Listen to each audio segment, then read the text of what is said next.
पूरे 5 मिनट बाद आ गया, 5 मिनट गए थे, ठीक है ना। तो बेसिकली क्या चीज़ है, जो भी पढ़ाना है बहुत थोड़ा सा पोर्शन रह गया, मेन सारी चीज़ मैं आपको करवा चुका हूँ पिछले सेशन के अंदर। बोर्ड साफ नहीं हो रहा था, तो मैंने फिर ब्रेक लेके उसको साफ किया है, इंक भरी है पेन के अंदर।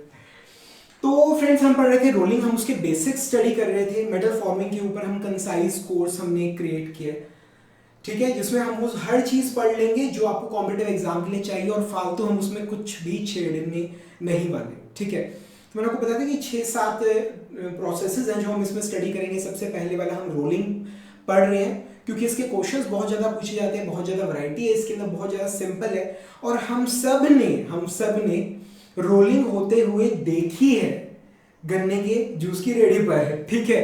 तो अब जो पढ़ा रहा हूँ उसी से रिलेटेड है, ठीक है ना। तो बेसिकली होता क्या है कि हमने सभी ने जूस पिए, सबने उसे जो भैया है वो जूस निकाल के दे रहा है हमें, ठीक है। तो जो जूस वाला भैया है वो बेसिकली क्या कर रहा है कि वो गन्ना लेता है, ठीक है, 2 रोलर से घूम रहे हैं, वो उसको गन्ने को टच कराता है, टच करा रहा है, ठीक है, वो गन्ने को टच करा रहा है, गन्ना मतलब फ्लैट हो जाता है, चपटा हो जाता है, ठीक है, और गन्ना बाहर निकलता है, उसकी एक प्लेट बाहर निकलती है बेसिकली, सही है। अब वो क्या करता है, वो प्लेट बाहर आ गया, वो उसे फोल्ड करता है, ठीक है। तो बेसिकली लंबा करना था, उसने उसे फोल्ड कर लिया। अब वो दोबारा डाल रहा है, दोबारा जैसे ही टच कराया, ठीक है, तो फिर से मतलब जो मशीन है, जो रोलर्स है, उन्होंने उस गन्ने को खींच लिया, फिर से जूस निकल गया, ठीक है। तो ध्यान से देखिए, पहले एक गन्ना था डाला, ठीक है, वो उसमें से पास हो गए, एक प्लेट निकल आई, हमने उसको डबल कर लिया, अब उसकी थिकनेस डबल हो गई है, ठीक है। आपने फिर से उसे मतलब 2 लेयर्स हैं, 2 लेयर्स हैं, डबल करके 2 लेयर्स हैं। अब हमने उसे इंसर्ट कराया, वो निकल गया उसमें से, ठीक है, 2 लेयर्स निकल गई। अब हमने उसे फिर से डबल कर लिया, अब डबल का डबल, अब 4 फोल्ड दे दिया आपने उस गन्ने को, 4 फोल्ड्स दे दिए। अब जब वो भाई टच कराता है, मतलब सपोज करो कि वो अभी भी गन्ना निकल जाता है, अब वो भाई उसे फिर से फोल्ड करता है, तो अब 4 को वो फिर से फोल्ड करोगे तो 8 फोल्ड हो गए। इस बार अब गन्ने को जब टच कराया तो वो अंदर नहीं जा रहा, ठीक है। यही हमारा स्टडी का टॉपिक है, ठीक है ना। तो बेसिकली क्या चीज है, क्या कि ये 2 रोलर्स हैं हमारे पास, ये 2 रोलर्स है, ये रोलर्स है, ठीक है। तो जैसे ही आप इसके ऊपर गन्ना, शुगर केन यानी, ठीक है, या फिर मेटल की प्लेट आप टच कराते हो, तो ये रोलर्स जो हैं बिकॉज ऑफ फ्रिक्शन उन प्लेट्स को अपने अंदर खींच लेते हैं, ठीक है। पर जैसे जैसे मतलब अगर थिकनेस कम है तो ये फिनोमिना हमें देखने को मिलता है कि टच कराया और उसने अपने आप खींच लिया। पर अगर ये थिकनेस एक लिमिट से अगर ज्यादा है, ये थिकनेस एक लिमिट से ज्यादा है, तो ऐसा नहीं हो पाता, ठीक है। तो बेसिकली इस सेशन के अंदर हम निकालने की कोशिश करेंगे कि मैक्सिमम जो हमने कहा था ना, एंगल ऑफ कॉन्टैक्ट या एंगल ऑफ बाइट, ठीक है, उसकी मैक्सिमम वैल्यू कितनी हो सकती है, ठीक है। दिस इज द सेंटर, ये यहां पर ये रोलर का सेंटर है, ये इन दोनों रोलर्स को जोड़ने वाली वर्टिकल लाइन मैंने ड्रॉ कर दी है, ठीक है। अब यहां पर हमारी प्लेट टच कर रही है, तो ये बेसिकली क्या चीज है, यहां से मैंने रेडियस ड्रॉ कर दिया। तो ये जो एंगल थीटा है, जिससे हम एंगल ऑफ बाइट बुलाते हैं, एंगल ऑफ कॉन्टैक्ट बुलाते हैं, एंगल ऑफ बाइट बुलाते हैं, ठीक है। हम इस सेशन में निकालेंगे कि उसकी, इस थीटा की मैक्सिमम वैल्यू कितनी हो सकती है कि ये जो प्लेट है, जो गन्ना है या जो प्लेट है, ये अपने आप अंदर चली जाए। समझ आ रहा है कि आप गन्ने को टच कराते हो, वो अपने आप अंदर चला गया। आपने यहां पर प्लेट को टच कराया, आपने कुछ देखा कि मैंने यहां पर आगे की प्लेट ड्रॉ नहीं करी है, ठीक है। तो आप जैसे ही प्लेट को टच कराते हो, प्लेट अपने आप अंदर चली जाती है, ठीक है। अपने आप वो जैसे गोल गोल घूम रहे हैं, ये गोल गोल घूम रहे हैं, तो वो प्लेट अपने आप अंदर खिंच जा रही है। ये चीज क्लियर हो रही है आपको, ठीक है। तो हमें मतलब ये निकालने की इस एंगल ऑफ बाइट की मैक्सिमम से मैक्सिमम वैल्यू कितनी हो सकती है। इस टॉपिक का नाम है condition for unaided entry, unaided, बिना किसी मदद के, ठीक है, अनएडेड एंट्री। समझ आ गया आता, ठीक है भाई। इतनी देर से इतना लंबा समझाया, ठीक है, और एनालिसिस इसका इतना सिंपल है, 9वीं 10वीं का बच्चा आराम से कर लेगा, ठीक है। तो बेसिकली होता क्या है कि जब आप इस प्लेट को टच कराते हो तो ये जो रोलर्स हैं, रोलर्स, ठीक है, आप इसको टच करा रहे हो, जो रोलर्स हैं वो इस प्लेट के ऊपर कुछ नॉर्मल फोर्स लगाएंगे। मतलब जो सरफेस है, ये जो सरफेस है कांटेक्ट का, यहाँ पे ये कांटेक्ट का जो सरफेस है यहाँ पर, ठीक है। अब इस सरफेस के नॉर्मल यानी मतलब ये जो सरफेस है ये टेंजेंशियल है, तो जो इसके नॉर्मल लगाओगे तो हम रेडियल डायरेक्शन की बात कर रहे हैं, ठीक है। तो बेसिकली क्या चीज है, जो रोलर है, रोलर वो रेडियल डायरेक्शन के अंदर फोर्स लगाता है, रेडियल डायरेक्शन में फोर्स लगाता है। कितनी लगा रहा है, दैट इज पी, ठीक है। अब यहां पर मैं फोर्स पी एज्यूम कर रहा हूं, ठीक है। कितनी कह रहा हूं, फोर्स पी लगा रहा है। पिछले केस में शायद मैंने फोर्स एफ को एफ माना था, रोलिंग फोर्स को, नहीं चेंज कर दिया है, अब पी ले रहा हूं, ठीक है।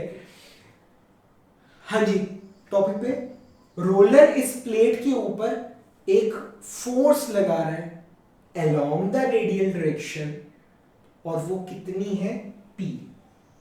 समझ आ गया, ठीक है। अब ये नॉर्मल फोर्स लग रही है। अब फ्रिक्शन, अब ये सारा खेल है फ्रिक्शन का, फ्रिक्शन की वजह से अंदर खींचा जा रहा है। फ्रिक्शनल फोर्स लगेगी, ध्यान से सुनना, along the surface of the roller, roller है ना, रोलर, ठीक है। तो रोलर के सरफेस के अलोंग इस डायरेक्शन में फ्रिक्शनल फोर्स लगेगी। समझ आ रहा है, ठीक है। ये रेडियस है, रेडियल डायरेक्शन में क्या लगेगी हमारी, नॉर्मल फोर्स, उसे मैं P नाम दे रहा हूं। टेंजेंशियल डायरेक्शन में along the surface, tangential direction में फोर्स लगेगी F।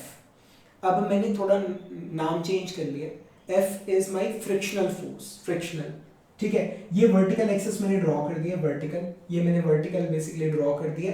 और ये रेडियल डायरेक्शन जो है, ये वर्टिकल के साथ क्या एंगल बना रही है, थीटा।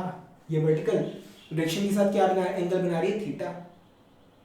यहां तक समझ आ रहा है, क्लियर है, ठीक है। अगर ये एंगल थीटा है, ये, तो ये क्या होगा, 90 माइनस थीटा, ठीक है। ये भी क्या होगा, that will also be 90 minus theta.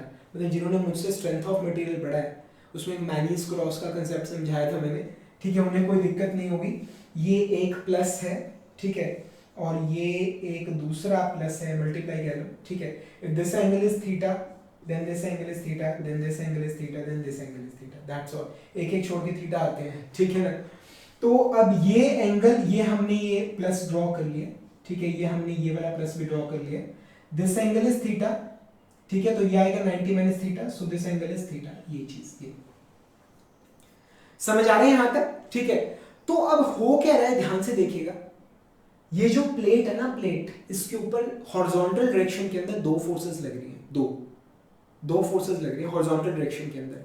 क्या, एक तो ये जो नॉर्मल फोर्स लग रही है, नॉर्मल फोर्स, इसका हॉरिजॉन्टल कंपोनेंट, ये हम सभी जानते हैं, ये फोर्स है P, ठीक है। तो and this is vertical direction, ये एंगल थीटा है, तो इसका वर्टिकल वाला एंगल के साथ वाला कंपोनेंट क्या होता है, कॉस कंपोनेंट, और एंगल से अपोजिट वाला कंपोनेंट क्या होता है, sign component. This angle is theta, तो इसका हॉरिजॉन्टल कंपोनेंट क्या होगा, P साइन थीटा। ये चीज, ये हम सभी को मालूम है, इसमें किसी को कोई दिक्कत नहीं है, ठीक है। तो ये जो प्लेट आपने टच कराई है, क्या कराई है, टच कराई है, इसके ऊपर हॉरिजॉन्टल डायरेक्शन के अंदर दो फोर्सेस लग रही हैं। एक तो जो ये नॉर्मल फोर्स जो रोलर लगा रहा है इस प्लेट के ऊपर रेडियल डायरेक्शन में, उसका हॉरिजॉन्टल कंपोनेंट कितना है, P sin थीटा, ठीक है। अब हम सभी जानते हैं कि फ्रिक्शनल फोर्स कैसे लगती है, मतलब जो नॉर्मल फोर्स लग रही है उसके परपेंडिकुलर डायरेक्शन में फ्रिक्शनल फोर्स लगती है, वो बेसिकली क्या है, इस रोलर के टेंजेंट हो बन गई है। This is my frictional force. हम सभी जानते हैं इसका मैग्नीट्यूड क्या है, फ्रिक्शनल फोर्स का मैग्नीट्यूड क्या है, दैट इज म्यू Rn, मतलब mu into normal reaction, normal force, ठीक है। यहां पे नॉर्मल फोर्स कितनी है, P, ये चीज। फ्रिक्शनल फोर्स क्या है, म्यू इनटू नॉर्मल फोर्स, ये चीज समझ आ रही है, ठीक है। अब फ्रिक्शनल फोर्स लग रही है इस डायरेक्शन के अंदर, इस डायरेक्शन में, ये इस डायरेक्शन में लाइक दैट, ये, ठीक है। तो सर आपने कहा था कि दो फोर्सेस लगेंगी प्लेट के ऊपर, दो फोर्सेस लगेंगे हॉरिजॉन्टल में, यहां पर तो एक ही है। दूसरा क्या है, दूसरा है फ्रिक्शन का horizontal component. This is my frictional force. ये वैसे ही क्या है, म्यू इंटू पी के बराबर है, ठीक है। दूसरा क्या है, इसका हॉरिजॉन्टल कंपोनेंट, और इसका ये एंगल है ना, एंगल के साथ वाला कंपोनेंट क्या होता है, कॉस कंपोनेंट, ठीक है। So it is basically F cos theta, ये चीज समझ आ रहा है। तो प्लेट आपने टच कराई, उस प्लेट के ऊपर दो हॉरिजॉन्टल फोर्सेस लग रही हैं। एक हॉरिजॉन्टल फोर्स है पी साइन थीटा जो कह रही है तो बाहर निकल, ठीक है, और एक फोर्स है एफ फ्रिक्शन कॉस थीटा जो कह रही है तो अंदर चलो, ठीक है। अब ऑब्वियस सी बात है, प्लेट रोलर्स के बीच में अंदर तब जाएगी जब ये फ्रिक्शन का हॉरिजॉन्टल कंपोनेंट ज्यादा होगा हमारे नॉर्मल फोर्स के हॉरिजॉन्टल कंपोनेंट से, ठीक है। तो प्लेट अंदर, प्लेट रोलर्स के बीच में कब जाएगी, ठीक है। इट्स एक्सट्रीमली सिंपल, जब P साइन थीटा से ज्यादा है हमारा, ज्यादा है या बराबर, बराबर वाला लिमिटिंग केस हो जाएगा, ठीक है, ज्यादा है F cos थीटा, ये चीज F cos थीटा, यहां तक समझ आ गए, ठीक है। P साइन थीटा ये कम है, F sine theta F cos theta ये ज्यादा है या उसके बराबर है, ऐसे केस में प्लेट अंदर चली जाएगी, ठीक है। तो यहां पर F की वैल्यू पुट करता हूं, म्यू इनटू नॉर्मल फोर्स, तो P sin theta is less than equal to mu into normal force cos theta, ये P से P कट गया, ठीक है। cos थीटा को दूसरी तरफ लेके आ रहा हूं, cos थीटा को दूसरी तरफ लेके आ रहा हूं, तो ये sin theta by cos theta ये क्या हो जाएगा, टेंजेंट थीटा, ठीक है। तो tangent theta is less than equal to mu coefficient of friction. भाई ये बहुत ज्यादा इंपॉर्टेंट है, जितना तुम सोच रहे हो ना ये उससे ज्यादा इंपॉर्टेंट है, बहुत ज्यादा इंपॉर्टेंट है, बहुत ज्यादा पूछा जाता है कॉम्पिटिटिव एग्जाम्स के अंदर। कंडीशन फॉर अनएडेड एंट्री, ठीक है, कि प्लेट जो है वो टच कराते ही अपने आप अंदर चली जाएगी। गन्ना है, रोलर्स घूम रहे, गन्ने को टच कराया वो अपने आप अंदर चला गया, अपने आप खींचे चला गया, ठीक है। तो उसकी कंडीशन क्या होती है कि जो एंगल ऑफ बाइट है, जो एंगल ऑफ कांटेक्ट है, उसका जो टेंजेंट है, उसकी वैल्यू कोएफिशिएंट ऑफ फ्रिक्शन से कम होनी चाहिए। और आपको एक सच्चाई बताऊं, मैंने आपको बताया था कि ये जो एंगल्स है बहुत छोटे हैं, 1 डिग्री 2 डिग्री बहुत छोटे हैं, ठीक है। These angles they are almost zero. तो ऐसे केस में जो tan थीटा है, जब थीटा जीरो को अप्रोच करता है तो tan theta it is almost equal to theta, of course theta is in radians, radians में, ठीक है। तो ऐसे में tan थीटा को आप थीटा लिख सकते हो, तो थीटा रेडियंस के अंदर है is less than equal to mu, this is the condition for unaided entry, ठीक है। तो भाई एग्जाम में बहुत जगह क्वेश्चन पूछा जाता है, बहुत जगह क्वेश्चन पूछा जाता है कि एंगल ऑफ बाइट की मैक्सिमम वैल्यू क्या हो सकती है, ठीक है।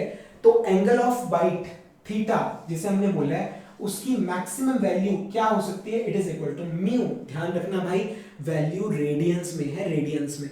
अगर डिग्री में मांगी जाए तो मतलब थीटा को जिसकी वैल्यू म्यू के बराबर है, कोएफिशिएंट ऑफ फ्रिक्शन के बराबर है, इसे कन्वर्ट कर लेना रेडियंस के डिग्री के अंदर, ठीक है, अगर वैल्यू डिग्री में मांगी जाए। समझ आ रहा है, ठीक है। तो अब तुम्हें पता चल गया भाई कि कंडीशन फॉर अनएडेड एंट्री क्या है, कि जो टेंजेंट है हमारे एंगल ऑफ बाइट का उसकी वैल्यू कोएफिशिएंट ऑफ फ्रिक्शन से कम होनी चाहिए, या अगर एंगल रेडियंस में है तो उसकी value angle of bite in radiance उसकी वैल्यू कोएफिशिएंट ऑफ फ्रिक्शन से कम होनी चाहिए। समझ आ रहा है यहां तक। या अगर कभी क्वेश्चन में इंटरव्यू में पूछ लिया जाए कि मैक्सिमम एंगल ऑफ बाइट कितना हो सकता है, ठीक है, so that is equal to, वो हमारा किसके बराबर हो सकता है, कोएफिशिएंट ऑफ फ्रिक्शन के बराबर हो सकता है इन रेडियंस, ठीक है।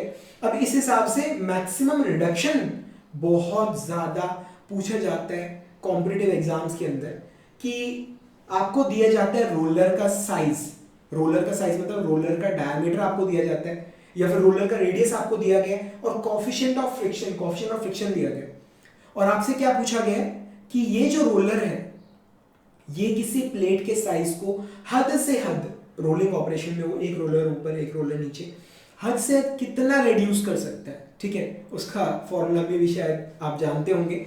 अभी भी हमने पिछले सेशन के अंदर हमने डिराइव किया था क्या, कि हमने डिराइव किया था कि theta is equal to square root of delta divided by R, याद है।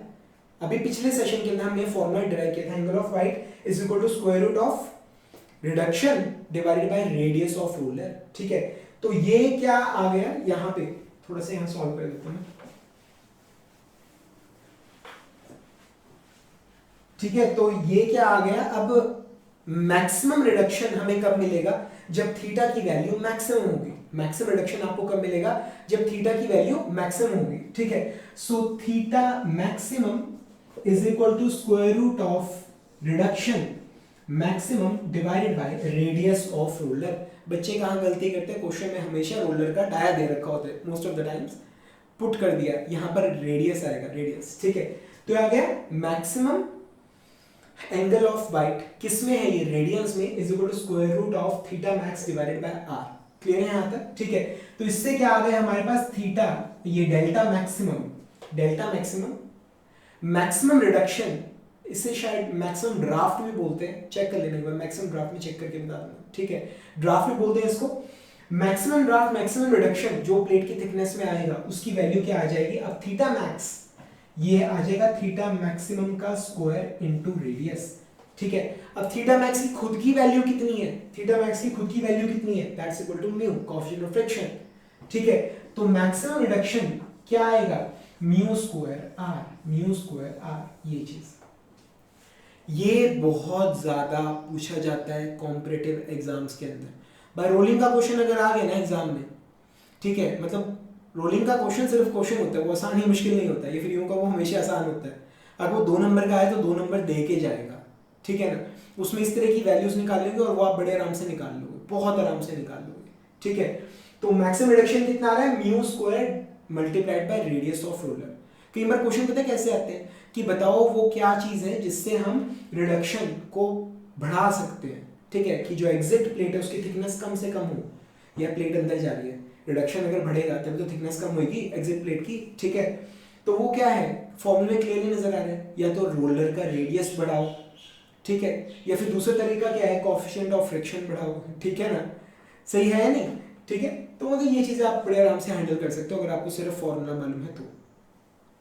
This is really very very important formula, बहुत ज्यादा इंपॉर्टेंट फॉर्मूला है, ठीक है।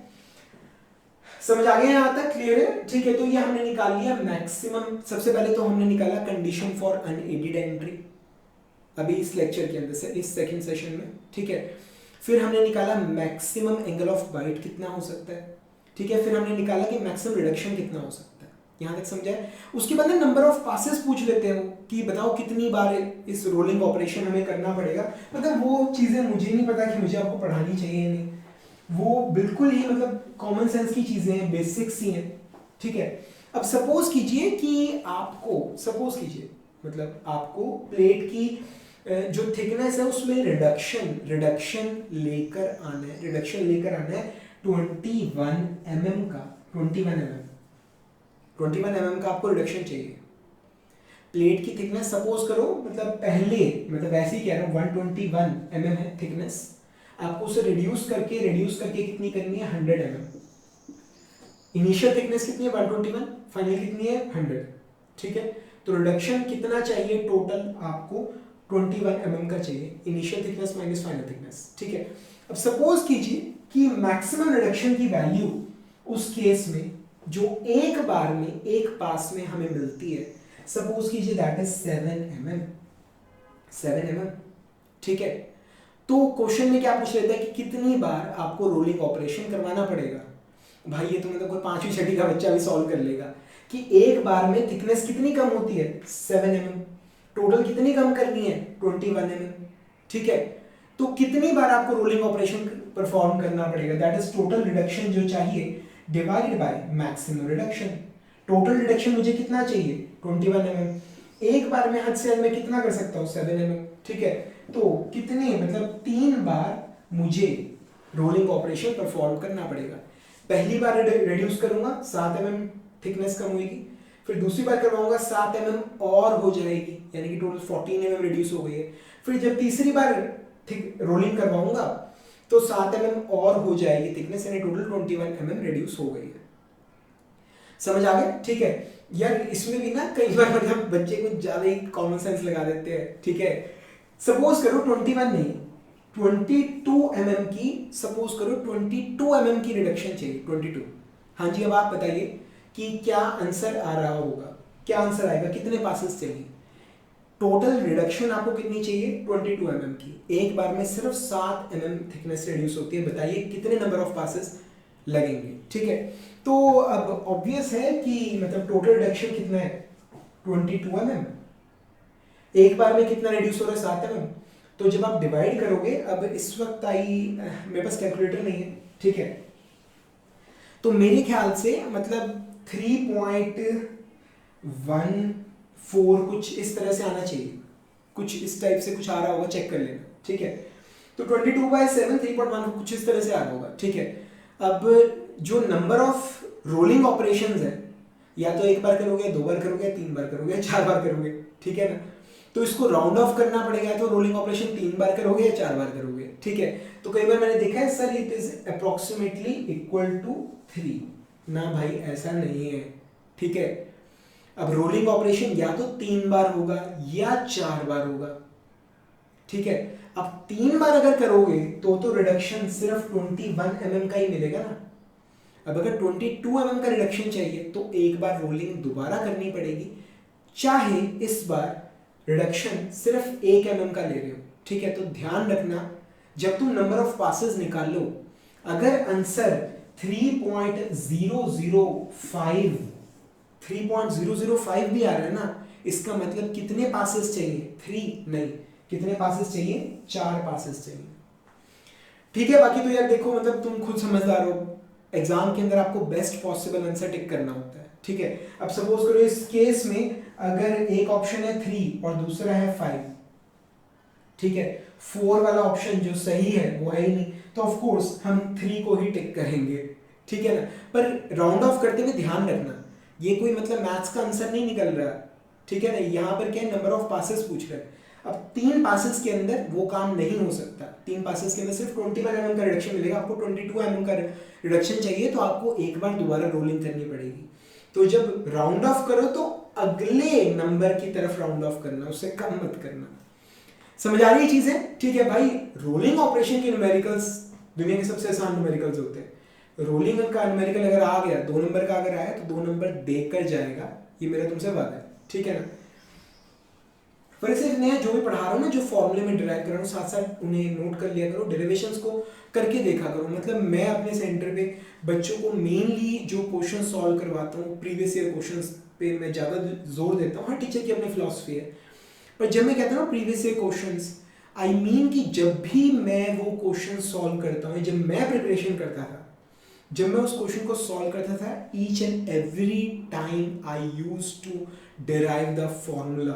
ठीक है, मतलब अभी भी एक क्वेश्चन मैंने सॉल्व किया है, ठीक है, जिसमें मैंने कॉन्टैक्ट लेंथ का फॉर्मूला मैंने डिराइव किया है, क्योंकि मैंने उसे यूज किया है। कॉन्टैक्ट लेंथ का formula is equal to R delta, ये ठीक है, तो अभी भी मैंने उसको डिराइव किया है। अब अगले क्वेश्चन में मैं उसको दोबारा से डिराइव करूंगा। ठीक है, बिकॉज मेरे लिए derivations they are really very important. मेरा ये मानना है कि तुम किसी फॉर्मूले को डिराइव कर सकते हो तो तुम मतलब उस फॉर्मूले के न्यूमेरिकल वैल्यूज तो पुट कर ही लोगे। ठीक है ना, समझ रहे हैं, मतलब जितने हो सके, अगर डेरिवेशन सिंपल है, derive it each and every time. अभी आगे मैं फोर्जिंग वगैरह पढ़ाऊंगा, ड्राइंग वगैरह पढ़ाऊंगा, तो उसमें कुछ फॉर्मूलेस में एज इट इज यूज करूंगा। ठीक है, पर जिनकी डेरिवेशन छोटी है, जो आप कर सकते हो, वो आपको हर बार करनी चाहिए। उससे आपका बेस स्ट्रांग होगा, तो आप चीजों को बड़े आराम से हैंडल कर पाओगे। ठीक है, समझ आ रहा है। तो हमने अब कंडीशन ऑफ सेल्फ एंट्री कर ली, नंबर ऑफ पासेस कर ली, मैक्सिमम रिडक्शन कर लिया। ठीक है, एक है टर्म एंगल ऑफ नेप। ठीक है, हमने अभी तक कौन कौन से एंगल्स पढ़े हैं? एक तो हमने पढ़ा एंगल ऑफ बाइट, जिसे एंगल ऑफ कॉन्टैक्ट भी कहते हैं। ठीक है, एक हमने पढ़ा मैक्सिमम एंगल ऑफ बाइट। अब मैं आपको पढ़ा रहा हूं angle of nip. It is something different. ठीक है, कुछ अलग है। तो रोलिंग पढ़ाना सबसे ज्यादा आसान है, बिकॉज हम सब ने रोलिंग देखी है।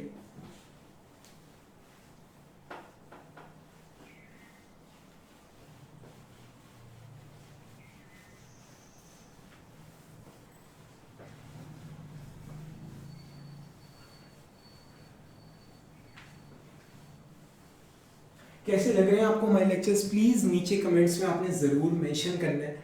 और अगर आपको चीजें समझ आ रही हैं तो प्लीज़ आप अपने फ्रेंड्स को हमारे लेक्चर्स, हमारे वीडियोस ज़रूर रिकमेंड कीजिएगा। छोटी सी एक्स्ट्रा फीस है जो आपको मुझे देनी है, ठीक है।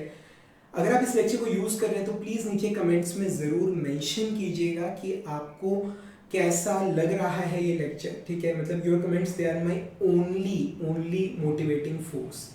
आपको चीज़ें पसंद आती है, लेक्चर को क्रिएट बनाने का फ़ायदा सिर्फ तब है जब उसे कोई देख रहा है, यूज़ कर रहा है, ठीक है, उसे वो हेल्प कर रहा है, ठीक है। Otherwise it is just wastage of time, ठीक है ना। तो आइए, हाँ, अगर हो सके तो प्लीज़ नीचे कमेंट्स में ज़रूर मेंशन कीजिएगा। तो अब हम बढ़ते हैं एंगल ऑफ निप। तो जैसे कि मैंने आपको बोला कि वो मतलब गन्ने वाला जो हमारा भाई है, ठीक है, तो उसने गन्ना टच कराया रोलर को, उसने खींच लिया अंदर अपने आप। फिर उस गन्ने वाले भाई ने उसको मतलब डबल किया, ठीक है, तो टच कराया तो भी गन्ने उसने उसको खींच लिया, रोलर ने गन्ने को खींच लिया, ठीक है। अब वो अभी आ गए। अब जब वो दोबारा फोल्ड करते हैं, इस बार 4 फोल्ड हो गए, मतलब पहले ही बार निकला, उसको फोल्ड किया, 2 फोल्ड्स थे, उसने खींच लिया। अब जब दोबारा फोल्ड किया तो 2 की 4 फोल्ड हो गए, 4 लेयर्स हो गई है गन्ने की, ठीक है। अब जब वो उसे टच करा रहे हैं तो गन्ना अंदर नहीं जा रहा, टच कराया, ठीक है। ये बेसिकली ये रोलर्स है, ठीक है। तो ये अब जब हमने गन्ना टच कराया तो गन्ना अंदर नहीं गया, ठीक है। अब बताइए क्या हुआ? क्या वो गन्ने वाला भाई खड़ा है, भाई साहब निकल नहीं सकता जूस? नहीं। वो क्या करता है, वो थोड़ा जोर लगाता है पीछे से, ठीक है, थोड़ा जोर लगाता है। वो किसी तरह से इस गन्ने को इंसर्ट कर देता है, किसी तरह से, तो पीछे से फोर्स लगाएगा, फोर्सफुली वो उसको इंसर्ट कर रहा है, ठीक है। या फिर एक बेटर वे आउट क्या, और जो प्रैक्टिकली होता है कि वो जो फोल्ड्स हैं वो इरेगुलर है, थोड़ा आगे पीछे हो रखे।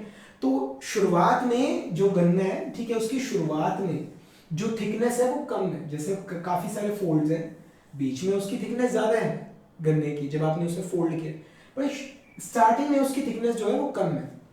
एज ए रिजल्ट वो जो गन्ना है वो आप बड़े आराम से यहाँ इंसर्ट कर देते हो, ठीक है। ध्यान से देखिएगा, ठीक है।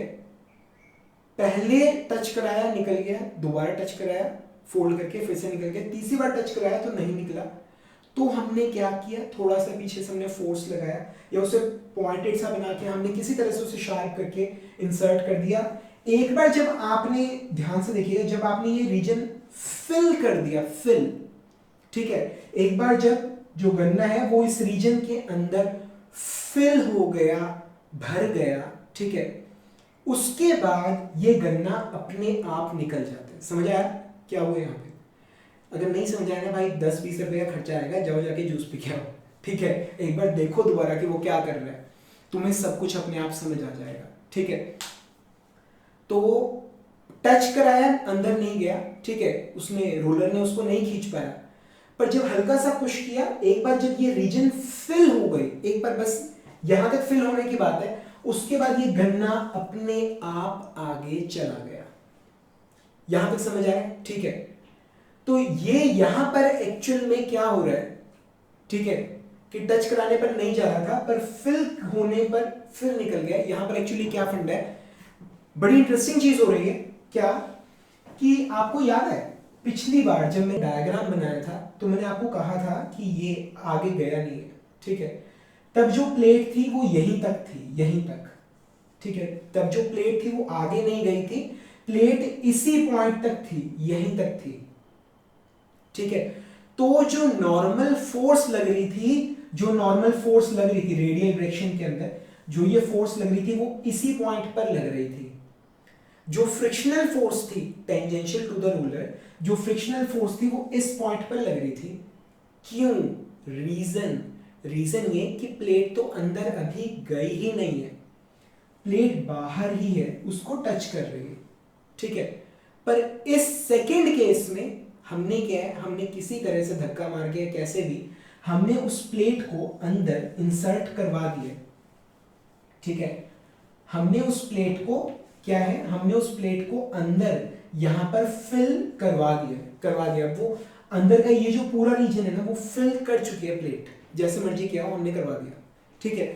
अब क्या होगा, अब जो फोर्स मैंने इस पॉइंट पर ड्रॉ की थी, नॉर्मल फोर्स, अभी भी जब मैंने आपको पावर निकालना सिखाया था तो मैंने आपको क्या बोला था, वो कहां लग रही है, इस इस आर्क के बीच में, इस आर्क के बीच में, मतलब ये पूरी जो लेंथ है इसके बीच में यहां पर, ठीक है। तो अगर ये पूरा angle, if this complete angle is theta, ठीक है, if this complete angle is theta, तो वो फोर्स कहां लग रही है? वो फोर्स लग रही है यहां पर। ये एंगल कितना होगा वर्टिकल के साथ? θ/2। समझ आ रहा है? सारा खेल ये है, समझ आया? ठीक है। तो जब प्लेट बाहर थी, सिर्फ टच कर रही थी, बाहर थी, तब ये नॉर्मल फोर्स और फ्रिक्शनल फोर्स इस पॉइंट पे लग रही थी और वो वर्टिकल के साथ एंगल थीटा बना रही थी। अब जब हमने इस गैप को फिल कर दिया, किसी तरह से हमने प्लेट को रोलर के बीच में घुसा दिया, ठीक है, अब क्या होगा? अब जो नॉर्मल फोर्स है वो इस आर्क के बीच में लग रही है, बीच में, ठीक है, and it is making an angle of θ/2। बाकी सब कुछ वैसा ही रहेगा जैसा पहले था, सारा एनालिसिस वैसा ही रहेगा, पर आंसर अलग आएगा, ठीक है। वो कैसे? दोबारा देखते हैं। ये बहुत इंटरेस्टिंग चीज है, बहुत ज्यादा इंटरेस्टिंग है। तो बेसिकली हो क्या रहा है, इस बार हमने प्लेट को ये फिल कर दिया, ये, ठीक है, दिस इज माय सेंटर। अब इस बार जो फोर्स है वो यहां लग रहा है, इस पॉइंट पे, इस आर्क के बीच में लग रहा है, बीच में, ठीक है, ये इस तरह से, ठीक है। ये वर्टिकल मैंने ड्रॉ कर दिया, ये वर्टिकल मैंने ड्रॉ कर दिया, ये यहाँ पर हॉरिजॉन्टल मैंने ड्रॉ कर दिया, ये, ठीक है। अब बताइए, ये पूरा एंगल, पूरा एंगल ऑफ कांटेक्ट पूरा अगर थीटा है, थीटा, अगर ये थीटा है, तो ये एंगल कितना होगा? That will be θ/2। ये एंगल कितना होगा? दैट विल बी θ/2, ठीक है। फोर्स ऑफ फ्रिक्शन यहां लगेगी, ये है, इसके परपेंडिकुलर फ्रिक्शन लगेगी, so this angle it will be θ/2। सब कुछ बिल्कुल वैसा ही है। This is my normal force P, this is my force of friction F, सब कुछ बिल्कुल वैसा ही है, ठीक है। फिर से वही चीज, ये जो प्लेट है, ये जो प्लेट है, ठीक है, हॉरिजॉन्टल डायरेक्शन में इसके ऊपर दो फोर्सेस लगेंगी। एक तो जो ये फोर्स P है, इसका हॉरिजॉन्टल कंपोनेंट, और वो कितना होगा? That will B P sin θ/2। पिछले केस में क्या था? वो था P sin θ। इस केस में क्या है? वो P sin θ/2, ठीक है। और जो फ्रिक्शनल फोर्स है उसका हॉरिजॉन्टल कंपोनेंट अपोजिट डायरेक्शन में, आगे की तरफ, सो it will B F cos θ/2, ये, ठीक है। अब ये जो F का cos कंपोनेंट है, हॉरिजॉन्टल कंपोनेंट है, ये उसको आगे लेके जाना चाहता है। जो नॉर्मल फोर्स का जो हॉरिजॉन्टल कंपोनेंट है sin θ/2, उसको पीछे लेके जाना चाहता है। ऑफ कोर्स प्लेट आगे तब जाएगी, ठीक है, जब हमारा ये cos कंपोनेंट ज्यादा होगा, ठीक है। तो आगे प्लेट के अपने आप आगे जाने की कंडीशन क्या है कि this must be equal to this, ये समझ आ रहा है, ठीक है। तो ये वही उसी तरह से सॉल्व करेंगे। F की जगह मैं लिख दूंगा μp से p कट जाएगा, ये cos नीचे चला जाएगा, so it will be tangent θ/2 is less than mu, ये चीज समझ आ रहा है यहां तक? ये समझ आ रहा है, ठीक है। तो ये ऑफ कोर्स वही चीज वैसे ही चलेगा, एंगल बहुत छोटा है, tan θ/2 ये होगा θ/2 के बराबर, सो θ/2 इज लेस देन म्यू, ठीक है, या थीटा इज लेस देन, या फिर यहां पर इक्वल टू हम लगा रहे थे, equal to, less than equal to 2 mu, ये चीज, ठीक है, हमने निकाल दिया है। पर अब तक ये नहीं बताया हमने निकाला क्या है, ठीक है। ये हमने निकाला है एंगल ऑफ नेप, ठीक है। इसे जनरली बीटा से डिनोट करते हैं, हर बुक में अलग चीज, अलग वेरिएबल से डिनोट किया है, ठीक है। तो beta is equal to 2 mu, beta is equal to 2 mu angle of nip, of course beta is in radians, ठीक है। अब ये एंगल ऑफ नेप क्या है? एंगल ऑफ नेप ये है क्या चीज? क्या ये हमने क्या निकाला है? कंडीशन की प्लेट अपने आप आगे जा रही है, अपने आप आगे जा रही है, ठीक है। तो पहले गन्ना टच कराया, वो अपने आप आगे चला गया, फोल्ड किया, 2 लेयर्स हो गई, टच कराया, अपने आप आगे चला गया, फिर फोल्ड किया, 4 लेयर्स हो गई, टच कराया, कुछ नहीं हुआ, ठीक है। फिर आपने क्या किया? थोड़ा सा धक्का दिया गन्ने को, अब थोड़ा सा धक्का दिया, गन्ना अपने आप आगे चला गया। आपने कुछ नोटिस किया? आपने गन्ने को एक बार जब आपने फिल कर दिया रोलर्स के बीच में, फिल कर दिया आपने, वो गन्ना रोलर्स के बीच में इंसर्ट कर दिया, जो गन्ना है, जो प्लेट है, वो अपने आप आगे चली जाएगी, ठीक है। पर जब वो अभी वो 4 फोल्ड थे, जब उसे फोल्ड किया अब वो 8 फोल्ड हो गए हैं, ठीक है। अब आपने उसको टच कराया, नहीं किया, आपने उसे धक्का दिया, ठीक है, तो धक्का दिया, फिल हो गया, अब भी नहीं खिसक रहा, वो रोलर ऐसे ही घूमे जा रहा है, अब भी नहीं जा रहा, ठीक है। पता है गन्ने वाला भाई क्या करेगा, दूसरी तरफ आके वो गन्ना पकड़ के खींचेगा, बाहर निकालेगा, ठीक है। तो ये एंगल ऑफ निप पता है क्या होता है, angle of nib, this is the maximum angle of contact, ठीक है। ये क्या है, ये जो एंगल ऑफ निप है पूरा, दिस कंप्लीट एंगल, ये बीटा, इसकी वैल्यू क्या है 2 mu, angle of nib, this is the maximum angle of contact, ठीक है। जो अगर प्लेट बना रही है तो वो अपने आप आगे चली जाएगी, ठीक है। एक बार आपने फिल कर दिया, एक बार आपने फिल कर दिया, एक बार जब प्लेट अंदर चली गई, एक बार प्लेट अंदर चली गई तो वो अपने आप आगे चली जाएगी, ठीक है। समझ आ गया? हाँ जी, आपसे पूछ रहा हूं what is the angle of nip. Angle of nip क्या होता है, this is the maximum angle of contact, कि एक बार आपने प्लेट फिल कर दी, उसको थोड़ा सा आपने सपोर्ट किया, प्लेट को फिल कर दिया बीच में, एक बार जब उसका सिरा एक बार बाहर आना शुरू हुआ तो वो प्लेट अपने आप आगे चली जाएगी, ठीक है।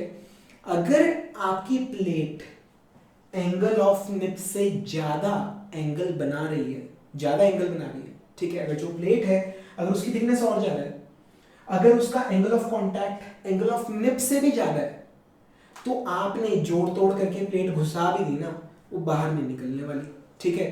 तो उसे कैसे निकालेंगे, दूसरी तरफ से पकड़ के उसे खींच के निकालना पड़ेगा। समझ आ गया यहां तक, ठीक है। तो ये एंगल ऑफ निप जो है ये भी कॉम्पिटिटिव एग्जाम्स में काफी ज्यादा पूछा जाता है, ठीक है। तो हमने क्या क्या निकाला, हमने सबसे पहले तो हमने निकाला था एंगल ऑफ कॉन्टैक्ट, ठीक है। एंगल ऑफ कॉन्टैक्ट थीटा, ये हमने निकाला था square root of delta divided by R, ठीक है। इससे ज्यादा एक्यूरेट वाला भी फॉर्मूला है, एग्जाम में वही वाला यूज करना, ठीक है। मुझे तो ध्यान में नहीं वो फॉर्मूला क्या था, it was I think square root of R delta divided by R minus delta by 2, हाँ यही था, ठीक है। ये वाला फॉर्मूला था, ये था एंगल ऑफ कॉन्टैक्ट की जो वैल्यू आएगी। फिर हमने निकाला था मैक्सिमम एंगल, ये था एंगल ऑफ कॉन्टैक्ट या एंगल ऑफ बाइट। फिर हमने निकाला था कंडीशन फॉर अनएडेड एंट्री, कि मैक्सिमम एंगल ऑफ बाइट कितना हो सकता है कि प्लेट अपने आप अंदर चली जाए, ठीक है। तो वो हमने क्या निकाला था, mu theta is equal to mu, हो सकता है आपकी बुक में ये अल्फा से डिनोट कर रखा हो, अल्फा। ऑफ कोर्स ये एंगल रेडियंस में है, रेडियंस में, ठीक है। ये जो एंगल है रेडियंस के अंदर है। ये क्या था कि प्लेट को टच कराया, एंगल ऑफ बाइट की, this is the maximum value, angle of contact की मैक्सिमम वैल्यू है। प्लेट को टच कराओगे तो वो अपने आप अंदर चली जाएगी, अपने आप टच कराते अपने आप चली जाएगी, ठीक है। फिर हमने निकाला एंगल ऑफ निप, ठीक है। फिर हमने क्या निकाला, angle of nib theta, basically beta हमने निकाला, इसकी वैल्यू क्या है 2 म्यू। अब ये एंगल ऑफ निप का क्या कंसेप्ट है कि ये वो एंगल है, this is the maximum angle of contact, जिसमें आप एक बार प्लेट को फिल कर देते हो रोलर्स के बीच में, फिल कर दिया, एक होता है टच कराना, एक होता है धक्का धुक्का देके उसको फिल करा देना, ठीक है। अगर आपने फिल करा दिया तो वो प्लेट अपने आप बाहर निकल जाएगी, ठीक है। अब क्या होगा अगर आपका जो एंगल ऑफ कॉन्टैक्ट है वो इससे भी ज्यादा है, ठीक है, तो क्या होगा, ऐसे में आपको दूसरी तरफ से प्लेट को या गन्ने को पकड़ के खींचना पड़ेगा, लाइक दैट। समझ आ रहे हैं, यहां तक क्लियर हो रही है चीजें, ठीक है भाई। 10-20 रुपए खर्चो, गन्ने का जूस पी के आओ, सब समझ आ जाएगा, ठीक है ना। मतलब सिर्फ जूस ही नहीं पीना, मतलब समझना भी है कि वो निकाल कैसे रहा है। समझ आ रहा है यहाँ तक, ठीक है। तो अब ना जब प्लेट को खींचने वाली बात, गन्ना दूसरी साइड से खींचने वाली बात, ये जब मैं यहाँ तक पहुंच ही गया हूँ तो लगे हाथ एक छोटा सा पॉइंट आपको आगे और बता देता हूँ। There is a concept of forward tension and backward tension, ठीक है। इसका भी एक कंसेप्ट होता है forward tension and backward tension का, ठीक है। जब यहाँ तक कर लिया तो एक पॉइंट और आगे करते हैं,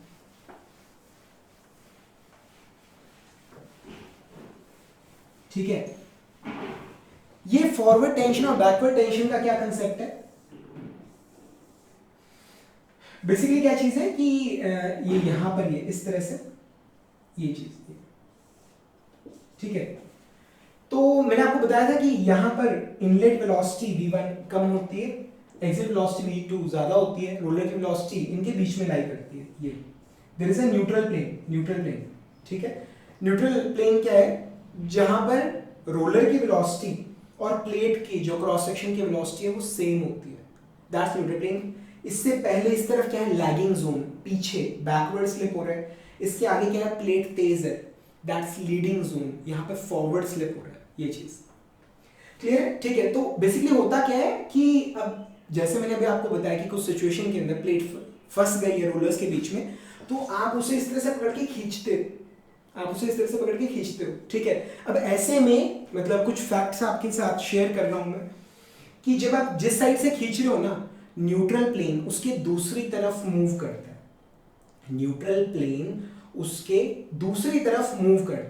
ठीक है। मतलब अभी न्यूट्रल प्लेन यहां पर है, अगर मैं इस तरफ फोर्स लगाऊं, अगर इस तरफ फोर्स लगाऊं तो न्यूट्रल प्लेन मेरा यहां की बजाय यहां शिफ्ट हो जाएगा।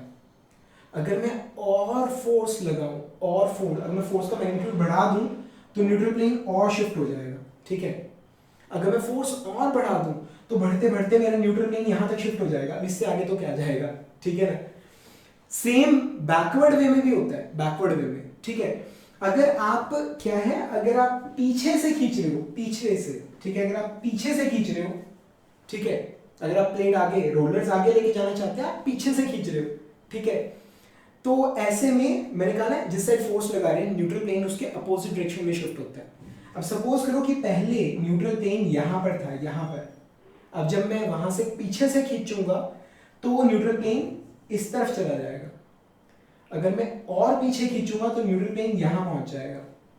अगर मैं और पीछे खींचूंगा तो न्यूट्रल प्लेन यहां तक, इस मतलब लास्ट पॉइंट तक पहुंच जाएगा, इससे आगे तो न्यूट्रल प्लेन क्या जाएगा, ठीक है ना। यहां तक समझ आ रहा है। अब आपके दिमाग में ना क्वेश्चन आ रहा होगा कि यार मतलब आगे से खींचना समझ आ रहा है कि प्लेट फंस गई है, मैं आगे से पकड़ के खींच रहा हूं, कि पीछे से पकड़ के क्यों खींच रहे हो यार, ठीक है ना। मतलब पीछे से पकड़ के रोलिंग तब होगी जब वो प्लेट आगे जाएगी, आप पीछे से पकड़ के क्यों खींच रहे हो। एक्चुअली कुछ ऐसी सिचुएशंस होती हैं जब हमें प्लेट को पीछे से खींचना पड़ता है। उसका रीजन ये है कि यहाँ पर बेसिकली क्या चीज है, जैसा मैंने पहले बताया आपको, रोलर्स के ऊपर रोल सेपरेटिंग फोर्स लग रही होती है। जो प्लेट है ना, प्लेट वो रोलर को धक्का दे रही है, मतलब इस तरह से प्लेट बीच में जा रही है, ऊपर और नीचे रोलर्स को पुश कर रही है, ऊपर वाले रोलर को ऊपर की तरफ, नीचे वाले रोलर को नीचे की तरफ पुश कर रही है, ठीक है। तो अगर वो फोर्स काफी ज्यादा हो जाए, ठीक है, आप उस फोर्स को रिड्यूस करना चाहते हो, कम करना चाहते हो, ठीक है, तो ऐसे में हम बैकवर्ड टेंशन का प्रयोग करते हैं, हम उसे पीछे की तरफ खींचते हैं, ठीक है। तो जब आप उसे पीछे की तरफ खींचते हो तो उसकी, जैसे आप उसे पीछे खींचोगे तो उसकी थिकनेस थोड़ी कम होने की कोशिश करेगी, देसी लैंग्वेज में समझा रहा हूँ। तो आपका मतलब थिकनेस कम होने की कोशिश करेगी, ठीक है। तो आपकी जो रोलर्स हैं उसके ऊपर फोर्स थोड़ी कम लगेगी, ठीक है। मतलब मेन हमारा मकसद है उसकी थिकनेस को कम करना। पहले वो काम सिर्फ रोलर कर रहे थे, अब वो काम हम भी फोर्स लगा के मतलब थोड़ा मदद कर रहे हैं उसकी। बहुत ना देसी और लेवन लैंग्वेज में आपको समझा रहा हूँ, ठीक है।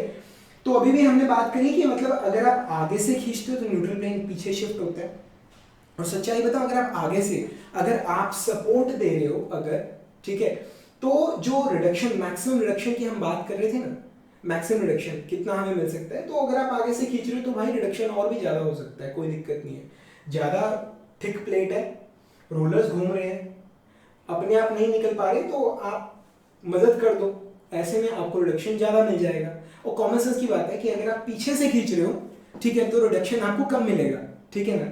आगे से खींचोगे, न्यूट्रल प्लेन पीछे की तरफ शिफ्ट करेगा, आपको रिडक्शन ज्यादा मिल सकता है अगर आप चाहो तो। पीछे से खींचोगे तो न्यूट्रल प्लेन आगे की तरफ शिफ्ट करेगा, आपका रिडक्शन जो आपको मतलब मैक्सिमम मिल सकता है उसकी वैल्यू कम होनी शुरू हो जाएगी, ठीक है। पीछे से हम क्यों खींचते हैं, कुछ खास केसेस में खींचते हैं अगर हमें रोल सेपरेटिंग फोर्स को कम करना हो तो। समझ आ रहे हैं, यहां तक चीजें क्लियर हो रही हैं, ठीक है। तो आइए, जब भी मतलब बेसिकली हम कॉम्पिटिटिव एग्जाम की अगर हम बात करते हैं, कॉम्पिटिटिव एग्जाम की स्पेशली मतलब अगर आप मेटल फॉर्मिंग की अगर आप बात करें तो बहुत इंपॉर्टेंट होता है एक तो एप्लीकेशन, कि ये जो चीज़ है ये कहाँ प्रयोग होती है, और एक डिफेक्ट्स, कि कौन सा डिफेक्ट आपको कहाँ पे मिलता है, ठीक है। जैसे रोलिंग के केस में मतलब जो प्लेट निकल के आ रही है, it can have some internal defects, it can have some defects on the surface जिससे हमारी अपीयरेंस खराब होगी, ठीक है। तो डिफेक्ट्स कैसे हो सकते हैं, जंग लग जाए, ठीक है, रस्ट हो सकता है, या सरफेस के ऊपर स्क्रैचेस आ रहे हैं, क्रैक्स आ रहे हैं, ठीक है, या पिट्स मतलब खड्डे पड़ गए हैं सरफेस के ऊपर, ठीक है। ये तो मतलब बेसिक से डिफेक्ट्स हैं। एक डिफेक्ट जो कॉम्पिटिटिव एग्जाम्स में आते हैं, ठीक है, डिफेक्ट्स, ठीक है, और अगर उनकी रेमेडीज हैं, वो डिफेक्ट किस टॉपिक से रिलेटेड है, ये सारी चीजें बड़ी इंपॉर्टेंट है, ठीक है। तो एक डिफेक्ट है वेवी एजेस, ठीक है। एक डिफेक्ट है स्प्रेडिंग, ठीक है, वेवी एजेस एक है स्प्रेडिंग, ठीक है, और एक है एलिगेटर क्रैक्स, ठीक है। ये तीनों डिफेक्ट्स एग्जाम में आते हैं, किससे रिलेटेड है, तीनों डिफेक्ट्स रोलिंग से रिलेटेड है, रोलिंग। तो वेवी एजेस क्या है, बेसिकली जब आप मतलब किसी प्लेट को जब आप रोल कर रहे हो तो क्या होता है कि साइड से, वो जो साइड से जब आप उसको रोलर्स के बीच में से निकाल रहे हो तो जो प्लेट निकल के आ रही है, देयर इज अ पॉसिबिलिटी कि उसकी जो साइड्स हैं वो इस तरह से वेव शेप में आ गई है, ठीक है। मतलब प्लेट जो अंदर गई, इट वाज अ रेक्टेंगल, अंदर जा रहा है, बाहर क्या निकल रहा है, यहाँ पर ऐसे वेव्स निकल रही हैं इस तरह से, ठीक है। So these are wavy edges. Actually इसका रीजन क्या होता है, रीजन होता है क्या, जो हमारा रोलर है, रोलर वो कई बार डिफॉर्म हो जाता है, और बेसिकली क्या चीज़ है कि जो प्लेट है ना, प्लेट वो साइड से, ये जो प्लेट है, ठीक है, अगर ये हमारा रोलर है, रोलर, तो ये साइड से तो स्प्रेड हो सकती है, आसानी से फैल सकती है, थिकनेस जब कम हो रही है इसकी तो साइड से तो फैल सकती है, पर बीच में से नहीं फैल सकती। तो बीच में से ये प्लेट मोटी रह जाती है, साइडों से पतली हो जाती है, और वो पतली भी अनइवन होएगी, ठीक है। तो होता क्या है, साइड में वेव्स सी आपको मिलती है, जो प्लेट है वो स्ट्रेट नहीं रहती, साइड से वेव्स बनती है, तो हम उसे काट लेते हैं, ठीक है। तो these are what are known as wavy edges, ठीक है। अभी भी मैंने जैसे बताया कि मैंने एज्यूम क्या किया था कि इनिशियल थिकनेस, सॉरी विड्थ, जो प्लेट अंदर जा रही है उसकी चौड़ाई और जो प्लेट बाहर निकल रही है उसकी चौड़ाई, दोनों की चौड़ाई सेम रहती है। ये चीज़ हमने एज्यूम करी न्यूमेरिकल्स के अंदर, पर प्रैक्टिकली जनरली ऐसा मतलब हो सकता है कि ऐसा ना हो, ठीक है। तो जो प्लेट है उसकी जो चौड़ाई है, विड्थ है, वो भी इंक्रीज कर जाती है कई बार, which is again a defect for us, and this is what is known as spread. इसे क्या बोलते हैं, स्प्रेड, ठीक है। प्लेट की चौड़ाई बढ़ जाए उसे बोलते हैं स्प्रेड, ठीक है, स्प्रेडिंग। और जो प्लेट की चौड़ाई बढ़ रही है और वो भी अनइवन बढ़ रही है, कि मतलब जो प्लेट निकल के आ रही है वहां वेव्स बनी हुई है, so that is our wavy edges, ठीक है। रजी कभी आपने मतलब बरसात हुई हो, बरसात, ठीक है, तो पूरा ग्राउंड, हमारे स्कूल का प्लेग्राउंड गीला हो गया, वहां पानी भरा हुआ था, पानी वो पूरा का पूरा गीला हो गया, ठीक है, गीला हो गया, पूरा पानी भरा हुआ था। उसके बाद धूप आई, वो पानी सूख गया, ठीक है। जब वो पानी सूख जाता है, अभी पहले वो ग्राउंड भरा हुआ था, एक हफ्ते तक पानी का भरा रहा, अब उसके बाद मतलब वो पानी धरती ने एब्जॉर्ब कर लिया, गर्मी आ गई, जो ग्राउंड का सरफेस जब सूख जाता है, ठीक है, तो आपने ऑब्जर्व किया होगा जो ग्राउंड का जो सरफेस है उसके ऊपर ना क्रैक्स पड़ जाते हैं, क्रैक्स, ठीक है। मतलब देखने में वो जो ग्राउंड है ना उसमें कुछ पैचेस निकल के बाहर आ जाते हैं, जो पूरा का पूरा, जो जब हम फुटबॉल खेला करते थे उस ग्राउंड के ऊपर, तो सरफेस बिल्कुल ना फ्लैट था, पर अब पानी भर गया, जब सूख गया, ठीक है, तो वो जो जमीन है वो उसमें अजीब से सरफेस के ऊपर दरारें पड़ जाती हैं, ठीक है। बेसिकली जो जमीन का सरफेस है वो बेसिकली किसी क्रोकोडाइल की स्किन जैसा हो जाता है, क्रोकोडाइल की जैसे स्किन होती है ना, खुरदरी सी, वैसे हो जाती है, ठीक है। These are what are known as alligator cracks, ठीक है। मतलब सही बताऊं तो सबसे सही पिक्चर मेरे दिमाग में क्या आती है, अगर हम सोचें अकाल जब पड़ता है, अकाल, ठीक है, बरसात नहीं हुई किसी जमीन के ऊपर बहुत टाइम तक, तो ऐसे में जमीन जो रूप धारण कर लेते हैं उसके ऊपर क्रैक्स पड़ जाते हैं सारे में, ठीक है, बिल्कुल एलिगेटर क्रोकोडाइल की स्किन जैसा वो हो जाता है। So that is what is, जब रोलिंग के बाद रोल्ड सरफेस इस तरह से बिहेव करता है, इस तरह का हो जाता है, so that is what is known as alligator cracks. समझ आ रहा है? तो भाई तुम्हें मेन कॉम्पिटिटिव एग्जाम के लिए पता होना चाहिए कि वेवी एजेस, स्प्रेडिंग और एलिगेटर क्रैक्स, ये तीनों जो डिफेक्ट्स हैं they are related to rolling, ये रोलिंग से रिलेटेड है। समझ आ रहे हैं यहाँ तक? और आप मतलब आपको पता होना चाहिए, जितने भी प्रोसेसेस मैं करवाऊंगा रोलिंग, फोर्जिंग एक्सट्रूजन जितना भी, आपको उसके एक तो डिफेक्ट्स पता होनी चाहिए, दिस इज एक्सट्रीमली इंपॉर्टेंट। दूसरा उससे क्या बनता है, it is extremely important, exams में आता है। जैसे रोलिंग के केस में ऑफ कोर्स जो चीजें लेंथ में है, लेंथ में जनरली वो बनाई जाती हैं, जैसे प्लेट्स, प्लेट, ठीक है, प्लेट्स जो है वो रोलिंग से तैयार होती है। शीट्स, शीट्स वो रोलिंग से तैयार होती है। प्लेट और शीट एक ही चीज है, फर्क का है थिकनेस का। प्लेट की थिकनेस ज्यादा होती है जनरली 5 mm से ज्यादा, शीट की थिकनेस कम होती है, ठीक है। समझ आ गया यहाँ तक? तो लंबी रॉड्स हो गई, रॉड्स वो भी रोलिंग से तैयार की जा सकती हैं, रेल्स हो गई, ठीक है। तो ये सारी चीजें मतलब जो लेंथ में है ये हम रोलिंग से तैयार कर सकते हैं। क्लियर है यहाँ तक? ठीक है। और एक बात याद रखना, आगे चल के एक लेक्चर इसके ऊपर भी बना दूंगा मैं, हॉट फॉर्मिंग और कोल्ड फॉर्मिंग। बेसिकली जो रॉ मटेरियल है अगर वो गर्म है, ठीक है, तो मतलब हाई टेम्परेचर पे अगर आप रोलिंग परफॉर्म कर रहे हो सो दैट इज हॉट रोलिंग। अगर आप कोल्ड टेम्परेचर पे परफॉर्म कर रहे हो, रूम टेम्परेचर पे, दैट इज कोल्ड रोलिंग, ठीक है। वैसे तो सही रिक्रिस्टलाइजेशन टेम्परेचर का चक्कर है, उससे ऊपर हॉट रोलिंग है, उससे नीचे कोल्ड रोलिंग है। ये सारी चीजें आपको करवा दूंगा, कोई दिक्कत नहीं है, ठीक है। तो ध्यान रखना एग्जाम में कई बार ये भी आता है कि जो हॉट रोलिंग है, वैसे ये इनफैक्ट मैं आपको बाद में डिटेल में समझा दूंगा, पर फिर भी अब शुरू किया बता देता हूँ। हॉट रोलिंग थिन शीट्स के ऊपर परफॉर्म नहीं की जाती, ठीक है। थिन शीट्स के ऊपर, पतली शीट्स के ऊपर कोल्ड रोलिंग ही परफॉर्म की जाती है, ठीक है। फिर ये सारी चीजें जब मैं आपको हॉट फॉर्मिंग और कोल्ड फॉर्मिंग पढ़ाऊंगा तो मैं आपको पूरा डिटेल में कवर कर दूंगा। ये जो वैसे सच्चाई बताऊं, जो फाउंडेशन कोर्स जो मैंने आपको बोला कि फाउंडेशन सेक्शन अवेलेबल है फॉर्मिंग के फ्री कोर्स में मेरी वेबसाइट पर, उसके अंदर आप देख सकते हो सारी चीजें मैं ऑलरेडी डिस्क्राइब कर चुका हूँ, ठीक है। तो आप देख सकते हो, कोई दिक्कत नहीं। समझ आ गया यहाँ तक? ठीक है। तो फ्रेंड्स ये थे सारे बेसिक्स ऑफ रोलिंग। हमने सारे फॉर्मूलों की डेरिवेशन कर लिए, हमने सारा कुछ पढ़ लिया जो भी हमें चाहिए when it comes to rolling for competitive exams, ठीक है। अब जितनी भी वैरायटी के न्यूमेरिकल्स हैं, जितनी भी वैरायटी न्यूमेरिकल्स हैं, हम सारे न्यूमेरिकल्स एक एक बार करके देख लेंगे। आप उन सभी वीडियोस को देख लीजिए कि कौन सा न्यूमेरिकल किस तरह से सॉल्व होता है और उसमें क्या किस चीज़ का ध्यान रखना है। और उसके बाद रोलिंग से रिलेटेड कोई भी क्वेश्चन आएगा आप उसे बड़े आराम से सॉल्व कर लेंगे, मेरा आपसे वादा, ठीक है। हम जल्दी मिलेंगे अगले सेशन के अंदर एक न्यूमेरिकल प्रॉब्लम के साथ। तब तक के लिए friends, thank you very much and wish you all the best.